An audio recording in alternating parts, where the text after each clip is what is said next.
তা হ্যাঁ গো দিদি, তোমার বৌমার কি একটা শাড়ি নেই নাকি? এই চুড়িদার পরে এত লোকের সামনে চলে এসেছে। আপনি কি আমাকে দেখতে এসেছেন নাকি আমার শাড়ি কাপড় দেখতে এসেছেন? যদি শাড়ি দেখতে আসেন তাহলে আমার সাথে ঘরে চলুন।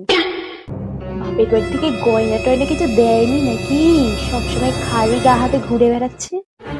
হ্যাঁ, আমার মা বাবা গয়না দিয়েছে, তা বলে কি আমায় সবসময় গলায় ঝুলিয়ে দেখাতে হবে যে তারা গয়না দিয়েছে কি দেয়নি? পরের ঘরে এসছিস, কাজ বাজ কিছু শিখে আয়। তা নয়। এটা কি আপনার নিজের বাড়ি নাকি আপনি আসার সময় কিছু শিখে এসেছিলেন?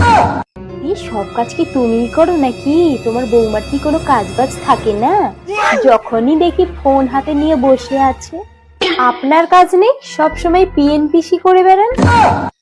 কি আর করবে দিদি, সবই তোমার কপাল। নাহলে এত কষ্ট করে ছেলে মানুষ করে এই বৌমা পাও। ও, আমার মা বুঝি আমাকে অনলাইনে অর্ডার করেছিল। বড়দের দেখে যে কিছু শিখতে হয় সেইটুকুও জানে না, সম্মান করতে জানে না। ছোটদের থেকেও কিছু শিখতে হয়। যুগ যেমন তেমন ব্যবহার করুন, সম্মান দিন, সম্মান পাবেন।